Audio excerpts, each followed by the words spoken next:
Today we will discuss friend function in C++.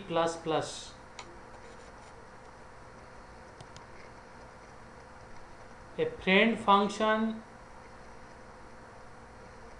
that is declared with the keyword friend is called or known as friend function.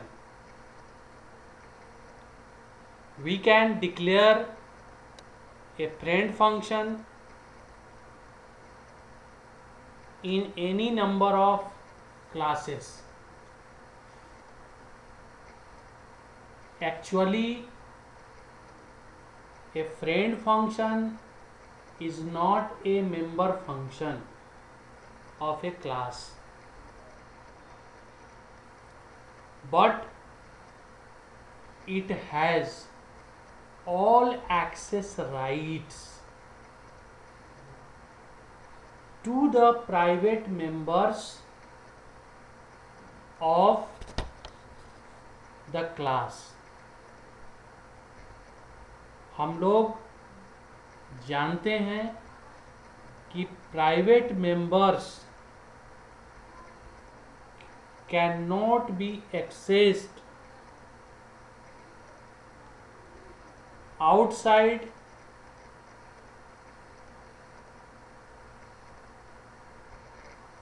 The class, और हम ये कहें कि कोई भी non member function can not access the private members of the class. But in programming, there may be a situation.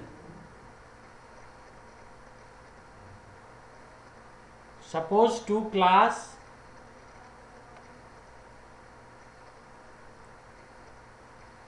having their objects, and both the objects wants to operate, act or use a function that is declared in both the classes. So in this scenario, in this situation, C++ allows us to have a common function that is friend function that can have privilege, that can have a right to access the private members of the both class. So this is the introduction of the friend function. Friend function के जो characteristics हैं, पहला characteristics है कि ए friend function is not in the scope of the class.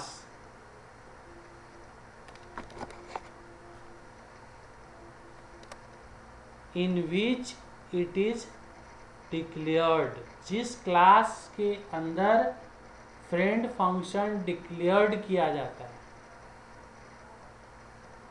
उसके scope में ये नहीं है.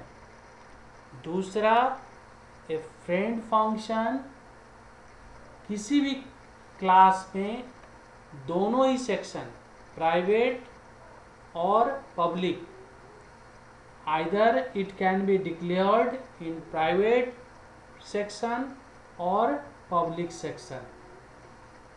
तीसरा जो इसकी कैरेक्टरिस्टिक्स है, a friend function cannot be invoked, cannot be called using the object of that class,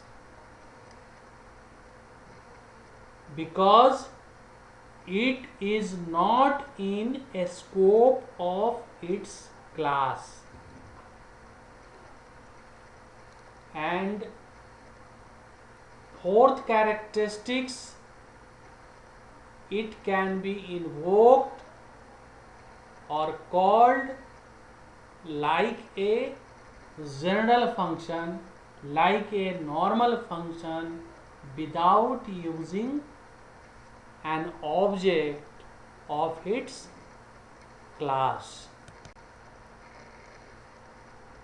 Next characteristics is a friend function can take, a friend function can have, a friend function can pass the object as an argument. Next characteristics, a friend function cannot have privilege to access the member names directly. So how this can be done? This can be done by using an object name and dot membership operator with each member name. अब friend function का syntax, friend function का syntax, सबसे पहले हम function के header में friend keyword use करेंगे, उसके बाद रिटर्न टाइप लिखेंगे, then function name, then parenthesis, then argument list, parenthesis close, semicolon. This is the syntax. Here friend is a keyword, return type as we know it is actually data type, function name is a valid identifier, and then argument list. So let us see an example how we can implement friend function in our C++ program. So class demo, here class name is demo, और दो private variables हमने लिया है, A और B, और public section के अंदर मैंने मेथड बनाया है void get data, और यहाँ पर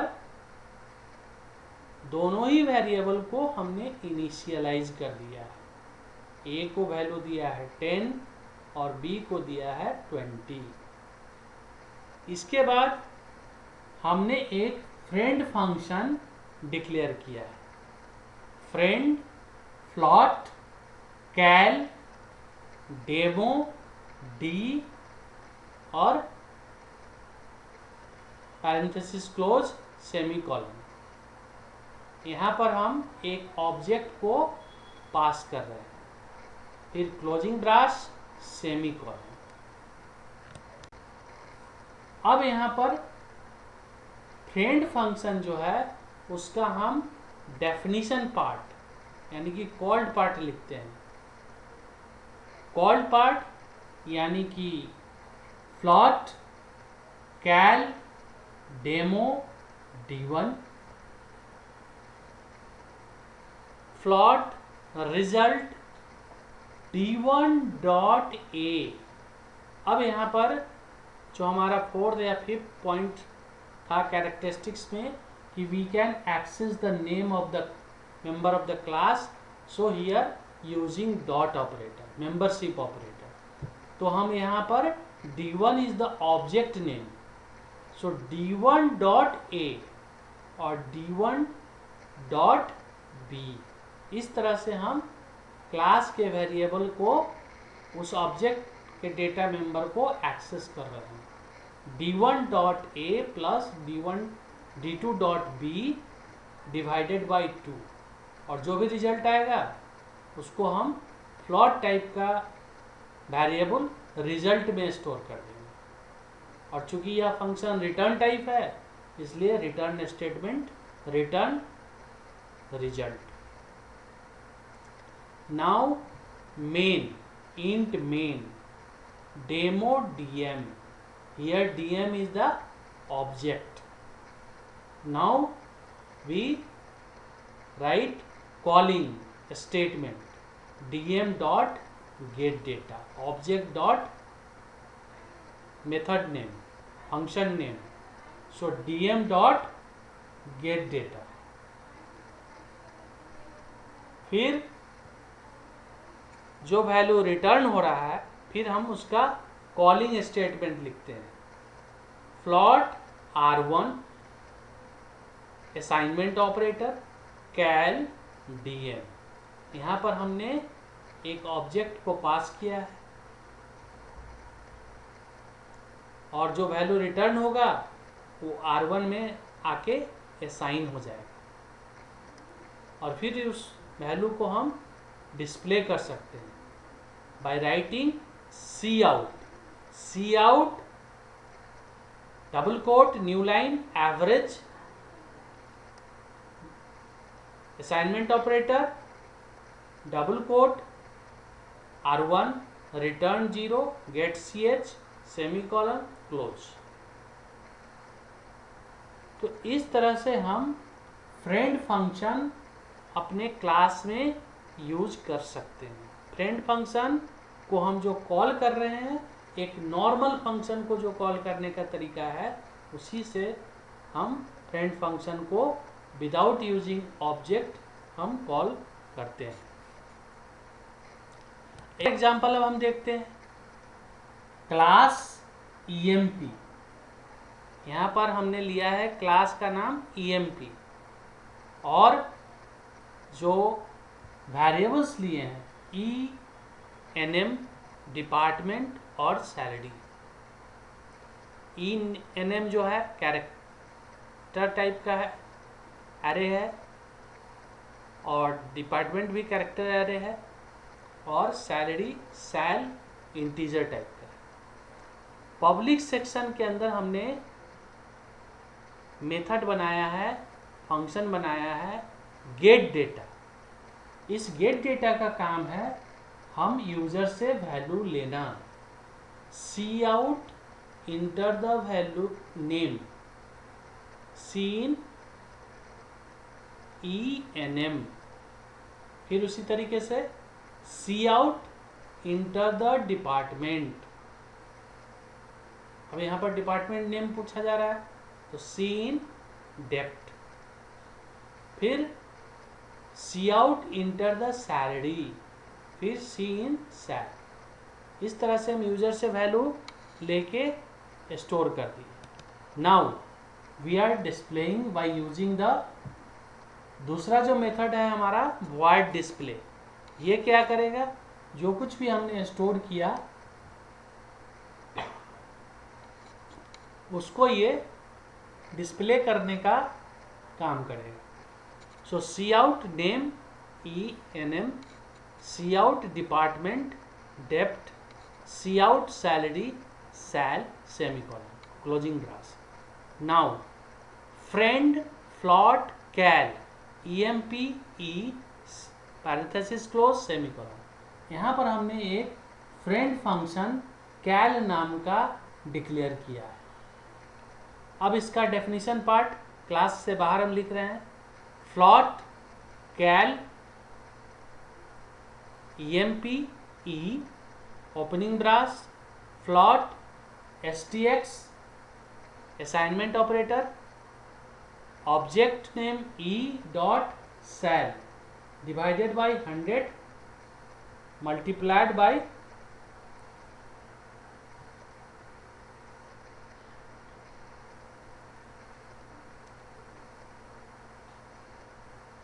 and it will return STX। जो भी कैलकुलेट करके वैल्यू आएगा वो कहाँ स्टोर हो जाएगा, STX नाम के वेरिएबल में। Now main part, main method. यहाँ पर E1 इज द ऑब्जेक्ट और एक दूसरा वेरिएबल है STX। अब हम गेट डेटा मेथड को कॉल कर रहे हैं, E1 डॉट गेट डेटा और E1 dot display. E1 gate data user से वैल्यू लेगा और E1 डॉट डिस्प्ले उस वैल्यू को डिस्प्ले करेगा। STX में वैल्यू आके असाइन हो जाएगा, जो वैल्यू रिटर्न हो रहा है, और फिर उसको हम डिस्प्ले कर सकते हैं। Tax paid @ 5%, STX get CS return 0। ये जो आउटपुट का, ये आउटपुट इस तरह से प्रोग्राम रन करने पर आउटपुट आएगा। Enter the name, suppose that Gyanesh, enter the department marketing, enter the salary 12,000, then it will produce the output name Gyanesh, department marketing, salary 12,000 or tax paid at the 5% is 600. In this way we would implement friend function। इस तरह से हम friend function अपने class के अंदर use कर सकते हैं। Thank you. Please click the link given below or please subscribe my channel eLearning CS. Thank you once again.